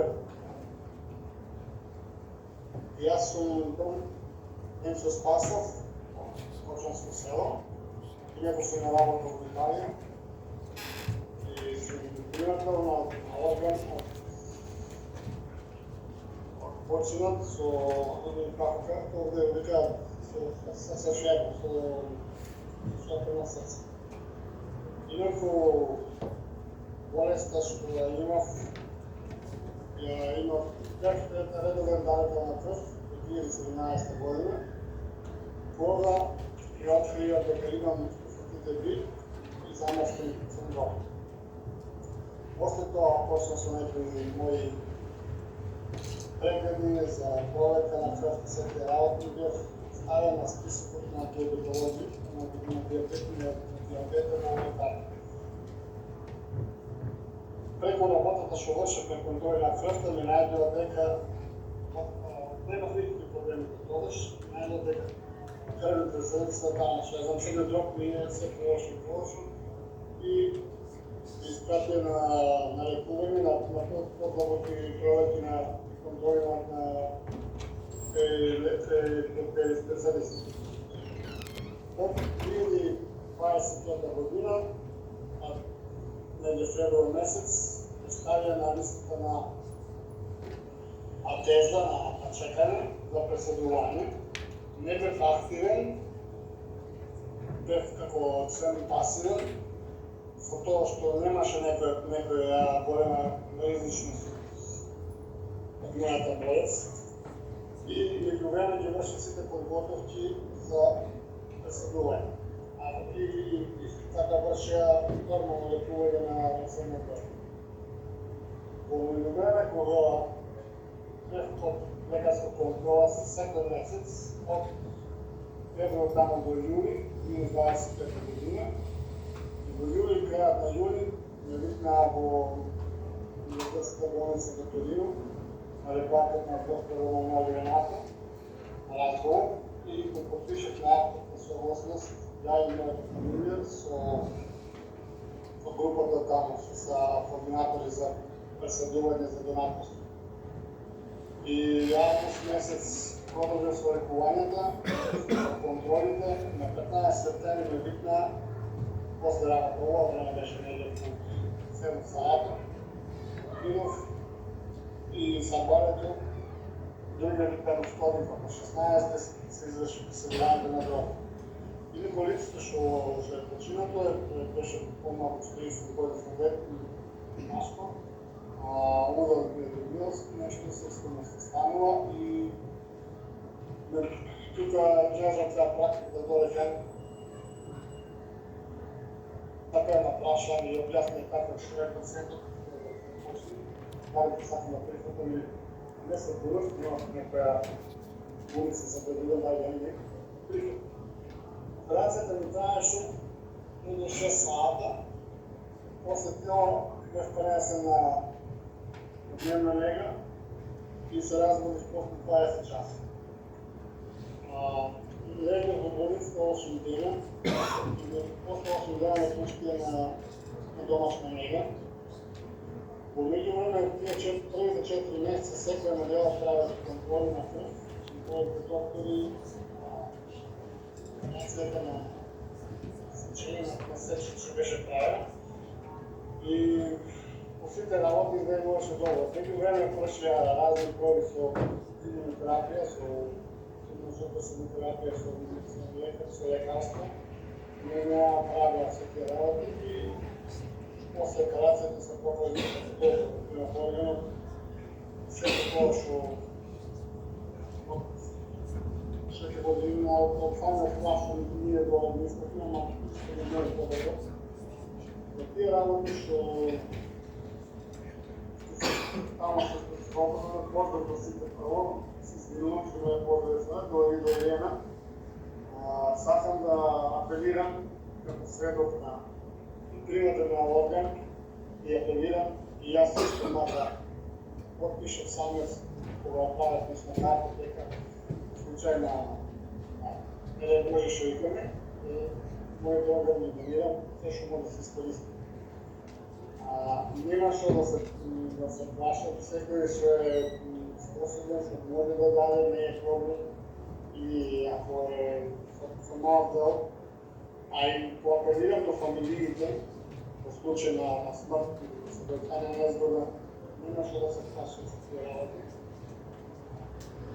Со една смрт се спасуват нови 8 животи, 8 работи, 8 лица што чекаат да бидат спасени.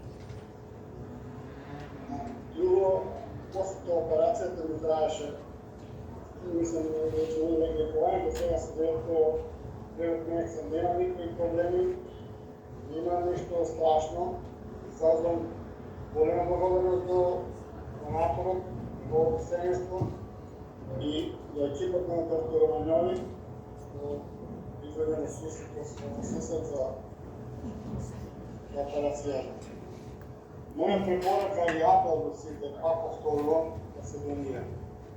И ние самите, и како луѓе, и плюс до фамилиарите да немат некој страх од донациите. Инаку се са, како што видам тука, најмалку живот да се спасува.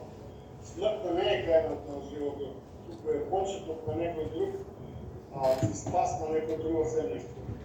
Јас лично не сум верувал дека така ќе биде, ама може би сега, како да ви кажам, не знам да се разборувам, малку претерано, ама кога размислам баш некои работи што се дешаваат, многу побаро да ги размислиш претерано. После тоа е сека.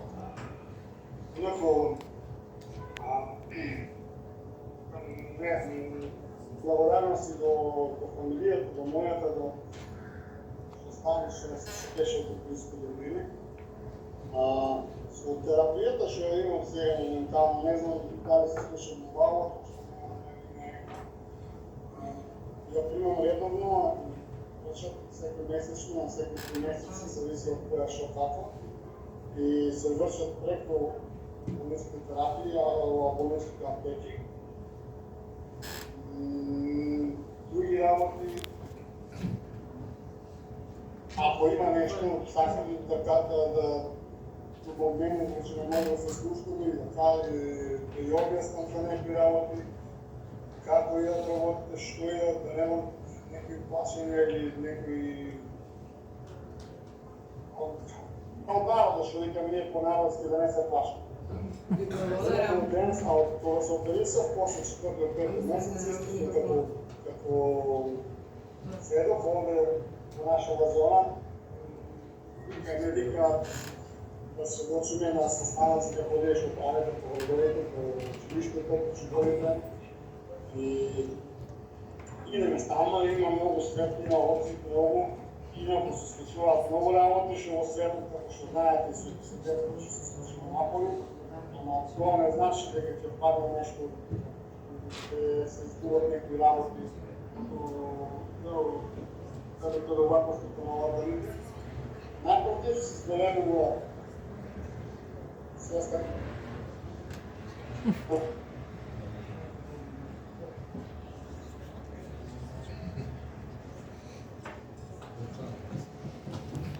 Благодариме на Венцо, извинете на техничките проблеми што ги имавме.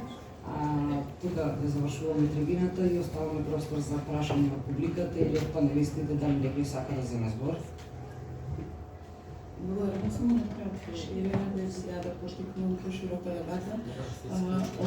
Оваа трибина всушност покажува точно каде треба да се фокусираме во нашите кампањи.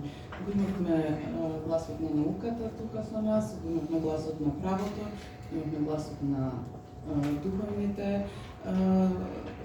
отци и јас убаво гледам како одговориме на прашањето на асистент Колев, како побогати земји имаат поразвиени трансплантацијски системи, значи менталитетот, размислувањето на луѓето, едукацијата. Еве зашто Шпанија е на врвот, иако не е најбогата земја во Европа. Шпанија е католичка земја, папата Јован Павле II уште во 95 година даде едикт дека ја поддржува трансплантацијата, учествуваше во кампањи за орган донорство. Без идеја да навлегувам во расправи или докажувања духовни или црковни, јас само ќе кажам дека трансплантацијата е еден од најконтролираните медицински процеси. Значи, трансплантацијата е медицински контролирана. Во однос на мозочна смрт и дилемите, тоа се научни, докажани методи. Наука по дефиниција е нешто што е докажливо и повторливо. Значи, докажливо и повторливо. Моментот кога ќе диагностицираме радиологот дека нема циркулација во мозокот, ние можеме езотерија да кажуваме, нели, за се и да објаснуваме за душата и каде оди, никој не го знае тоа. И што е душа, всушност, ние се уште немаме одговор како човекот мисли. Значи, ние немаме метакогниција одговор. Како човекот, метакогниција е да си објасниме како човекот мисли. Така да, науката си е екзактна, медицината е екзактна наука, докажани се тие методи, докажани и повторливи на милиони луѓе. Тоа е во однос на медицинските прашања. Во однос на делот за етика и трговија на органи, имаме правник тука, значи законот си е јасен и досегашен и предложениот. Значи, до 6 часа, ако кај утврдена мозочна смрт, до 6 часа после смртта, не го извести на семејството, никој нема да пристапи кон трансплантација, тоа е завршено. Ако семејството даде согласност, тоа е законски, тоа е се подпишано, тоа се документира. По законот за трансплантација, 30 години треба да се чуваат документите од секоја трансплантација и во електронски и во пишана форма. Во однос на другите етички дилеми, имаме правник, значи законот за го викаме трансплантација, тоа е всушност земање на делови од човечкото дело и пресадување, социјално лекување, има и кривична одговорност предвидена. Знаете вие, таа кривична одговорност ја сносиме ние. Во однос на тоа дека некој може да принуди некого, тоа е дефинитивно расчистено законски со кривична одговорност, медицински екипи на крајот на кривиштата. Еве, добро е што го кажавте тоа, за да можеме да ви ги објасниме нештата. Јас ви благодарам што го чув вашиот став, за тоа што ми давате насока и на мене и на колегите каде да се движиме во подигнување на свеста и како да објасниме дека тоа е и правно регулирано, и медицински, и научно. Докажано, потврдено, регулирано, кривична одговорност. Во благодарам. Добро, јас сакам само да додадам нешто во врска со начинот пристапот, значи, заради одредени светски религии, филозофии, пристапи, во поново време се практикува така наречена донорство после циркулаторна смрт. Значи, тоа представува вистинска смрт. Значи, кога представува и срцето, и дишењето, и све, и после тоа се пристапува... Да, тоа е DCD и е многу актуелно, да кажеме, последниот период, затоа што навистина и пациентот, значи, вистински умира, да кажеме, престанува работата на срцето. И развива се Да, така да, еве, да реплицирам чисто дека има во светот веќе и пошто има и други религии кои што, да кажам, се малце поригорозни и гледиштата им се малку по, да кажам, го бранат земањето на органи од телото и се тоа. значи се чека смртта и таа, значи донорство после циркулаторна смрт е вистинска смрт кај пациент, кога престанува и срцето да работи, и дишењето, исклучува и респиратор и нормално после 5 минути се пристапува харвестинг од вадење на Дали некој друг бара? Извините. Еве сега ме подсетима Шокаровски. И во Македонија направивме non-hard beating, но случајно, не се кај. Закаснивме со земање на вториот бубрек. 5 минути после престанок на срцевата акција. И анестезиологот, што ја водеше тогашните земање на органи, рече, прекинете, вика, престана срцето да работи. Ние сепак го земавме бубрегот и го трансплантиравме успешно. Така да е, сега ме подсетивте на тој податок. Така да, добро. Либара, некој? Би бил благодарен ако ми дозволите минута две. Во основа се надевам дека би разбран за афирмативниот став на христијанството во однос на трансплантацијата, со тоа што во поопширното излагање наведов и некои намерно, некои дигресии, некои предупредувања. Јасно е дека трансплантацијата како феномен е голем дар од Бога, со богодаруваните вештини на лекарите да ги извршат тие и трансплантации, тие операции, и од друга страна затоа што човекот како создаден од Бога е во основа единствен човечки род, така што и органот од човек на човек не е од туѓо битие. Ксенографт е зборот кој што го означува ксеност, ценност од туѓо нешто, пресудување на органи. Меѓутоа исто така, секако не се ниту езотерија, ниту бајки за мали деца, христијанските ставови за душата, дека душата и телото, дека во христијанството душата е сепак посебна. Не сосема паралелен ентитет, меѓутоа не се поистоветува со телото. Пак, како секако дека се прифаќа мозочната смрт со сите оние стрикни медицински правни санкции и насоки, меѓутоа сепак мислам дека ниту во медицинската фела не постои 100% консензус за мозочната смрт, па затоа ги напомнав и сите тие напомнени.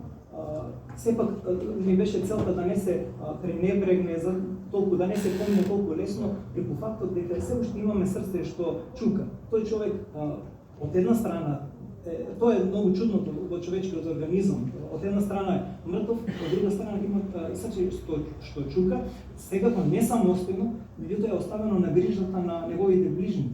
Да се подсетиме само дека човекот се раѓа како немоќно битие, не може да обстои ни еден ден како новороденче без грижата на други.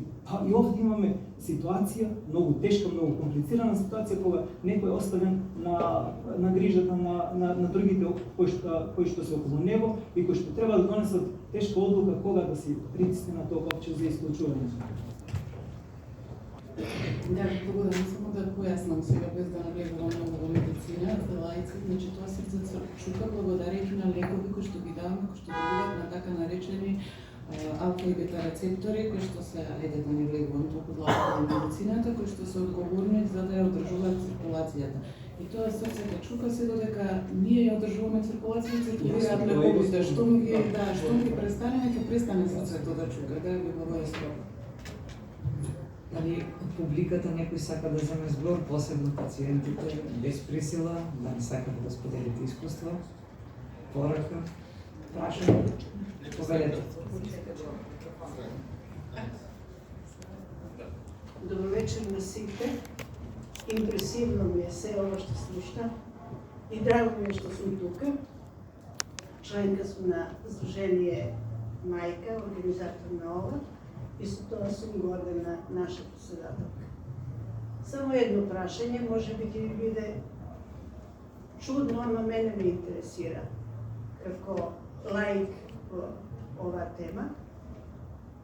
Горна граница на донаторот. Колку е битна, знам да е битна, али дали одлучува и колку е важна. Благодарам.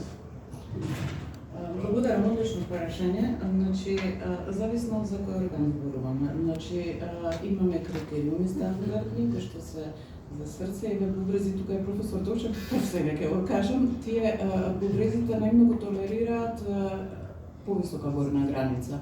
И значи може и повозрасен дарител да дарува бубрек, додека за срце тука ни се ценетите кардиолози, кардиохирурзи ќе кажат дека најсигурни сме во зоната до 45 години. Над 45 години започнуваат оние детални испитувања на срцето, доктор Груева што ги спомна, за да видиме дали воопшто е валидно за донација.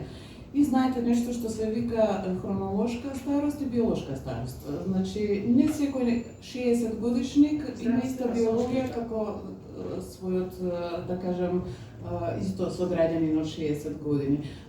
Затоа се прави евалуација на органите. Значи, секој случај поединечно се евалуира. Кој орган може да се трансплантира? Така да староста е или зависи од органот, но и од состојбата на Билјана да одговара многу добро прашање, не е чудно. Не успеавме да го кажеме тоа, еве. Конкретно за бубрезите се смета дека до 65 годишна возраст е оптимумот. Меѓутоа, ние, како и све друго во Македонија, се е чудно, имаме 20 пациенти, јас сум оперирал на 81 годишна возраст. И добро поминат трансплантацијата, а најстариот, а на 70 имаме и повеќе, десетина и повеќе. Овој трансплантирани, овој донори, пардон. Најстариот реципиент од кадавречна трансплантација е една пациентка од прилет 65 годишна возраст, значи реципиент.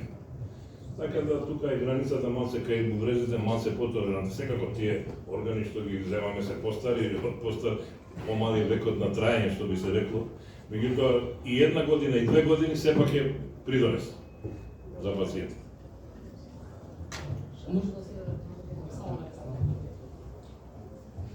Само накратко да се надопнам околу срцето, значи во официјалните препораки во еден глобален дефицит на органи на светско ниво, значи конкретно за донаторство на срце, таа граница што ја спомна професорка, да имаме јасно утврден дека до 40 има таа оптимална возраст која што подлежи на оние базични испитувања, значи процена на срцето, функцијата негова, останатите структури, валвули и све останато. Се она што е над таа возрастна граница, апсолутно не постои горна граница. Затоа што пак јасно е дефинирано дека од 45 до 55 години тука би подлежал донорот на дополнителни испитувања, кој што е статусот на коронарните крвни садови на коронографија, што е позната или сега во светот мора да се направи. Сега не навлегувам во точните инвестигации, меѓутоа горна граница официјално не постои нигде и директно зависна од статусот да во истиот момент ако имаме пациент кој што е ургентно загрозен, кој што и со возраста е на некоја погорна возраст, а срцето кое што би го примил или би бил потенцијален донор е добро за тој пациент, компатибилно срце, значи со добра функција, ги исполнува оние основни критериуми, апсолутно возрастната граница нема да биде земена опредна. Повелете со прашање. Се благодарам на поканата што присуствувавме денеска. Голем поздрав до медицинската фела, благодарам што дојдовте во Куманово. Благодарам до верските заедници и научната фела. Лично сметам дека треба малку поголемо внимание на оваа тема. Моето прашање е за подпишување на согласност. Ако согласност се подпишува кај матичен доктор, дали е потребна обсервација на здравствената состојба на тој што дава согласност или е доволно само да се даде согласност? Не. Само е волјата искажана, а обсервација не.